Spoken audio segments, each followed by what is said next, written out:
ओम नमो नारायणाय। पितृपक्ष में दान का एक विशिष्ट महत्व है। धार्मिक मान्यता है कि पितृपक्ष के दौरान जो दान किया जाता है वह हमारे पितरों को अतिशीघ्र प्राप्त हो जाता है, जिससे हमारे पितृ प्रसन्न और तृप्त होते हैं। अतः हमें पितृपक्ष के दौरान कुछ वस्तुओं का दान जरूर करना चाहिए। पितृपक्ष में जिन वस्तुओं का दान किया जाता है उसमें प्रमुख है अन्न और जल का दान। अन्न का दान हम दो प्रकार से करते हैं।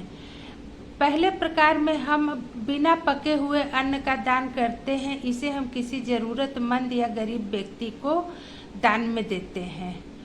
दूसरा है पके हुए भोजन का दान। पके हुए भोजन का दान करने के लिए हम किसी निर्धारित तिथि में अपने घर ब्राह्मण को सादर आमंत्रित करते हैं और फिर उन्हें भोजन का दान करते हैं या उन्हें भोजन खिलाते हैं।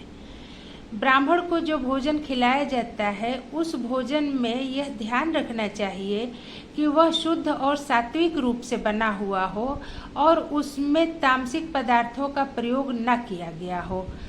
लहसुन, प्याज और मांस मदिरा का प्रयोग वर्जित है। भोजन का कुछ अंश हमें गाय, कुत्ता और कौवे के लिए भी निकालना चाहिए। ऐसी मान्यता है कि यदि कौवा भोजन ग्रहण करता है तो उससे भी हमारे पितृ तृप्त होते हैं। भोजन के पश्चात जल का दान भी अपना महत्व रखता है। जल भी हम कई प्रकार से दान कर सकते हैं।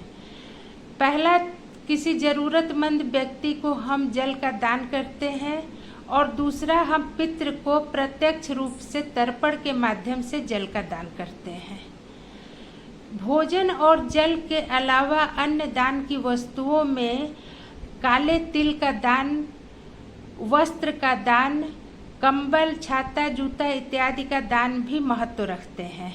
इनका भी दान करना चाहिए।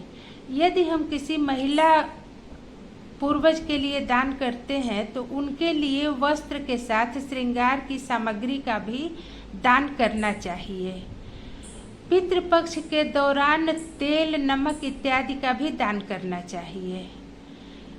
पितृपक्ष में अन्न दान की अपेक्षा एक सबसे महत्वपूर्ण वस्तु है जिसका दान हमें अवश्य करना चाहिए और वह वस्तु है श्रीमद् भागवत गीता की पुस्तक। श्रीमद् भागवत गीता हमें किसी ब्राह्मण, विद्वान, पंडित को या व्यक्ति को दान में देनी चाहिए और भगवत गीता का अध्ययन हमें स्वयं भी अपने घर पर प्रतिदिन करना चाहिए। यदि हम पूरे पाठ का अध्ययन नहीं भी करते हैं तो कम से कम भागवत गीता के 7वें अध्याय का अध्ययन हमें जरूर करना चाहिए। कहते हैं कि 7वें अध्याय का अध्ययन हमारे पितरों को मोक्ष प्रदान करने में सहायक होता है। ओम नमो नारायणाय।